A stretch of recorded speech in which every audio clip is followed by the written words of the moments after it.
அஸ்ஸலாமு அலைக்கும் வரஹ்மத்துல்லாஹி வபரகாத்துஹு. எல்லாம் உள்ள ஏக இறைவனின் நல்லடியார்களே, அந்த ஏக இறைவனினுடைய சாந்தியும் சமாதானம் அன்பும் அருளும் நம் அனைவரின் மீதும் என்றென்றும் என்று நிலைநிறுத்துமாக.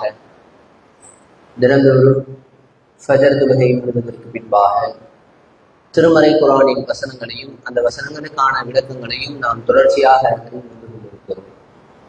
அந்த அடிப்படையில் இன்றைய தினம் திருமறை குர்ஆனினுடைய 99வது அத்தியாயமான அஸ்-ஸில்ஸால் என்கின்ற அத்தியாயத்தினுடைய 7 மற்றும் 8 ஆகிய 2 வசனங்களையும் அது தொடர்பான ஒரு சில விளக்கங்களையும் பார்க்க இருக்கிறோம்.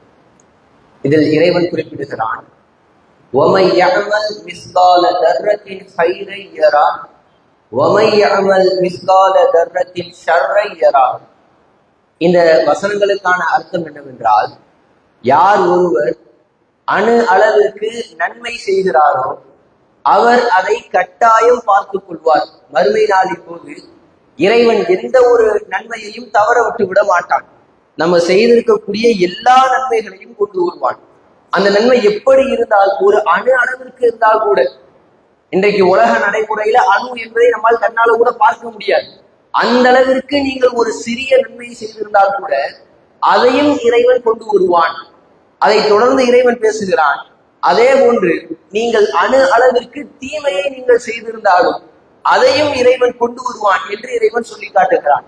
நாளைக்கு மறுமை நாளில் நமக்கு மத்தியிலான போட்டியே என்னன்னா, நன்மைகள் அதிகமாக நாம் செய்து நன்மையினுடைய எடை கனமாக இருக்கிறதா, அல்லது தீமை அதிகமாக செய்து தீமையினுடைய எடை அதிகமாக இருக்கிறதா என்பதுதான் நமக்கான ஒரு தீர்ப்பு. நன்மை அதிகமாக இருந்தால் நாம் சொர்க்கவாதி, தீமை அதிகமாக இருந்தால் நாம் நரகவாதி. இந்த ஒன்றுதான் நாளைக்கு மறுமை நாளினுடைய மிக முக்கியமான நிகழ்வு. ஆக நன்மைகளை நாம் சம்பாதிக்கும் பொழுது எந்த ஒரு நன்மையையும் அற்பமாக கருதி விடக்கூடாது. இன்றைக்கு பெரும்பான்மையான மக்களிடத்துல இருக்கக்கூடிய ஒரு தன்மை, ஏதாவது ஒரு நன்மையான காரியம்னா அதை அற்பமாக நினைத்து விட்டு நாம் சென்று விடுவோம். இப்ப உதாரணத்துக்கு யோசிச்சு பாருங்க, பயான் நிகழ்ச்சிகள் நடக்கிறது. நேற்று இரவு கூட இரவு தொழுகை முடிந்ததற்கு பின்பாக இரவு நேரத்துல ஒரு பயான் ஒன்று நடந்தது.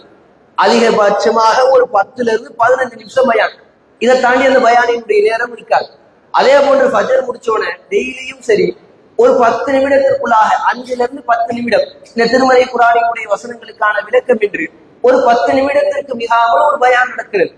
இந்த பயானை எல்லாம் பெரும்பான்மையான மக்களினுடைய கண்ணோட்டத்துல பயான்ல என்ன இருக்க போகுது, எப்பயுமே பேசுறதான் பேச போறாங்க, இதுல நம்ம கேட்டு என்ன ஆக போகிறது என்கின்ற ஒரு பார்வை பல மக்களிடத்தில் இருக்கிறது. அதனால நம்ம பார்த்தோம்னா தொழுகைகளுக்கெல்லாம் மாற்றம் வந்தாலும் கூட இந்த பயான் நிகழ்ச்சிகளுக்கு பெருமளவில் கலந்து கொள்ளாத நிலையை நம்மால் மக்களுக்கு மத்தியில் பார்க்க முடிகிறது. ஆனால் உண்மையிலேயே நாம் எந்த ஒரு நன்மையும் அற்பமாக கருதி விடக்கூடாது. அணு அளவிற்கு நாம் செய்த நன்மை கூட நாளைக்கு நம்மை நரகத்திலிருந்து காப்பாற்ற போதுமானதாக அமைந்திருக்கக்கூடும். இதை நாம் மறந்து விடக்கூடாது. நம்ம எந்த ஒரு பயானை உதாசீனப்படுத்தி விட்டு செல்கிறோமோ அந்த பயானிற்குள்ளாக ஏராளமான நன்மைகள் இருக்கிறது. நம்ம எதிர்பார்க்க முடியாத அளவுக்கு, நினைச்சு பார்க்க முடியாத அளவிற்கு பெரிய பெரிய நன்மைகள் இந்த பயானிற்குள்ளே இருக்கிறது. நபிகள் நாயகம் ஸல்லல்லாஹு அலைஹி வஸல்லம் அவர்கள் இறைவனை பற்றி பேசப்படக்கூடிய சபை, அங்கே என்னெல்லாம் நடக்கும் அப்படிங்கிறத ரசூலா சொல்றாங்க. நபிகள் நாயகம் அவர்கள் சொல்ல ஆரம்பிக்கும் போது, இன்னலில்லாஹி மலாயிகத்தன் யதூஃபூன ஃபி துர்க், அல்லாஹ்வுக்கு ஒரு சில பிரத்யேக வானவர்கள் இருக்கிறார்கள். நிறைய பணியை செய்யறதுக்கு நிறைய வானவர்கள் இருக்காங்க. ஆனா இந்த வானவர்களினுடைய பணி என்னன்னா, உலகத்துல இறங்கி ஒவ்வொரு ஏரியாவாக சுற்றி திரிவார்கள், தேடிக்கிட்டே இருப்பாங்க. என்ன தெரியுமா தேடுவாங்க? எல்தமிசூன அஹ்லல் திக்ர், அல்லாஹ்வை நினைவு கூறக்கூடிய ஏதாவது ஒரு சபை இருக்கா. மிகப்பெரிய அளவுல பயானெல்லாம் கிடையாது, ஒரு பொதுக்கூட்டம் ஒரு மாநாடுலாம் கிடையாது. பள்ளிவாசல் உட்கார்ந்து ஒரு 3-4 பேர் இறைவனை பற்றி பேசிக் கொண்டிருந்தால் அதுவே ஒரு சபை. இந்த மாதிரி ஒரு சபையை தேடி மலக்குமார்கள் தெரு தெருவாக சுற்றி திரிவார்கள். அப்படியே போய்கிட்டே இருப்பாங்க. இப்ப உதாரணத்திற்கு இரவு நேரத்துல இங்க ஒரு பயான் நடக்கிறது, இறைவனை பற்றி பேசப்படக்கூடிய சபை. ஒரே ஒரு மலக்குமார் என்ன செய்வாரா, அந்த சபையை கண்டுபிடிச்சிருவாங்க. இந்த சபையை கண்டுபிடிச்ச உடனே அவருக்கு மிகப்பெரிய ஆனந்தம் வந்துடும். நம்ம எதை தேடி இவ்வளவு காலமாக இந்த பூமியில சுத்திக்கிட்டு இருக்கோமோ அந்த சபை இங்கதான் இருக்கு அப்படின்னு அவர் சந்தோஷப்பட்டு எல்லா வழக்குமாரையும் கூப்பிடுவாராம், எல்லாரும் இங்க வாங்க. எல்லா வழக்குமார்களும் இந்த சபைக்குள் வந்து விடுவார்கள். நம்ம என்ன ஒரு 5 நிமிஷம் பயானானே, 10 நிமிஷம் பயானாலே நம்முடைய பார்வை. ஆனால் நமக்கு தெரியாமல் நம்மை சுற்றி இவ்வளவு காரியங்கள் நடந்து கொண்டு இருக்கு. எல்லா வழக்குமார்களும் அந்த சபைக்கு வந்து, இந்த பள்ளிவாசல் அந்த சபை நடக்கிறதுனா இந்த சபையை சுற்றி நிற்பார்கள் மலக்குமார்கள். எந்த அளவிற்கு என்றால் வானம் அளவிற்கு எல்லா வழக்குமார்களும் அணிவகுத்து நின்று ரெக்கைகளை விரித்து அருளை வேண்டி கொண்டிருப்பார்கள் நமக்காக. அந்த சபை முடிகிற வரைக்கும் மலக்குமார்கள் நம்மளோட இருப்பாங்க. நம்ம சபை ஆரம்பிக்கும் போது எந்திரிச்சு போயிடுறோம். ஆனா மலக்குமார்கள் இறுதி வரைக்கும் இருப்பார்கள். இறுதி வரைக்கும் இருந்து விட்டு சபை முடிந்ததற்கு பின்பாக இறைவனிடத்தில் திரும்பி சென்று இறைவனிடத்துல சந்தோஷமா சொல்லுவாங்க, நாங்க எங்க இருந்து வரோம் தெரியுமா, இறைவனுக்கு அனைத்தும் தெரியும். இறைவனிடத்துல உரையாடுவாங்க, இந்த மாதிரி இந்த பகுதியில உன்னை பற்றி பேசிக் கொண்டிருந்தார்கள், அங்கிருந்து நாங்கள் வருகிறோம், அவர்கள் உன்னை பற்றி தான் பேசுகிறார்கள், உன்னிடத்தில் சொர்க்கத்தை எதிர்பார்க்கிறார்கள், நரகத்தை விட்டும் அவர்கள் பாதுகாப்பு தேடுகிறார்கள், இப்படி எல்லாம் பேசுவாங்க. இறுதியாக இறைவன் சொல்வானா, இன்னி கது உஷிதுக்கும் அன்னி கது கவர்த்துள்ளகும், அவர்களுக்கு நான் பாவ மன்னிப்பு வழங்கி விட்டேன், இதற்கு மலக்குமார்களாகிய நீங்கள் தான் சாட்சி. அல்லாஹ்வினுடைய மிகப்பெரிய மன்னிப்பு இந்த ஒரு சின்ன சபையில் இருக்கு.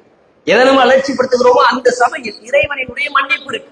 நாளைக்கு மறுமை நாள்ல ஆதம் நபியில இருந்து முகமது நபி வரைக்கும் ஒவ்வொரு நபிட்டையா போவோம்ல, எல்லா மக்களுமே பரிந்துரை செய்யுங்க கேட்போம்ல. என்ன பரிந்துரை? இறைவன் இடத்துல பரிந்துரை செஞ்சு எங்க பாவத்தெல்லாம் மன்னிக்க வச்சிருங்க, எங்களுக்கு சொர்க்கத்தை வாங்கி தந்தது. இதற்குத்தான் எல்லா நபிமார்களிடத்திலும் சுற்றி திரிவோம். அந்த மன்னிப்பை அல்லாஹ் இந்த சபைக்குள்ளே வைத்திருக்கிறார்.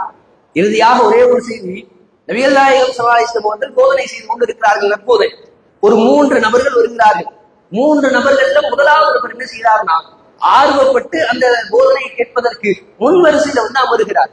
2வது நபர் என்ன செய்கிறார்னா, கொஞ்சம் தயக்கப்பட்டு அந்த சபையினுடைய பின்னாடி அமர்ந்துகிறார். 3வது நபர் சபைக்கு வராம புறக்கணிச்சுட்டு போயிடறாங்க. ரசூலா இது எல்லாத்தையும் பார்த்துட்டு இருக்காங்க. பார்த்துட்டு ரசூலா சபையை முடிச்சுட்டு சொல்றாங்க, இந்த 3 நபர்கள் வந்தாங்க, இவங்களை பத்தி நான் சொல்றேன். முதலாவது நபர் ஆர்வப்பட்டு முன்பாக வந்தார். இறைவனும் ஆர்வத்தோடு முன்பாக வந்து அவரை அணைத்துக் கொள்கிறான். நம்ம அல்லாஹ்ட்ட எப்படி நடந்துக்கிறோமோ அப்படிதான் இறைவன் நம்மிடத்தில் நடந்து கொள்வான். 2வது நபர் தயக்கம் காட்டி பின்வரிசையில் அமர்ந்தார். இறைவனும் அவரிடத்தில் தயக்கம் காட்டுகிறான். 3வது நபர் புறக்கணித்து விட்டு சென்றார். அல்லாஹும் அவனை புறக்கணிக்கிறான். யோசித்து பாருங்கள், நாம் எத்தனை பயான்களிலிருந்து புறக்கணித்து விட்டு சென்றிருப்போம். இறைவன் நம்மை புறக்கணிப்பதற்கான காரியத்தை நாம் செய்திருக்கிறோம். நம்முடைய நிலை இந்த 3 நபர்கள் எங்க இருக்கிறது? ஆர்வமாக முன்வரிசையில் வந்து அமர்கிறோமா, அல்லது தயக்கம் காட்டி செவற்றில் சென்று சாய்கிறோமா, அல்லது புறக்கணித்து விட்டு நாம் ஒரே அடியாக சென்று விடுகிறோமா என்பதை சிந்தித்து பாருங்கள். ஆக அன்பார்ந்தவர்களே, நாம் செய்யக்கூடிய சிறிய அளவிலான ஒரு சில நன்மைகள் கூட நமக்கு பெரிய பெரிய நன்மைகளையும் சொர்க்கத்தையும் பெற்றுத் தருவதற்கு போதுமானதாக இருக்கும்.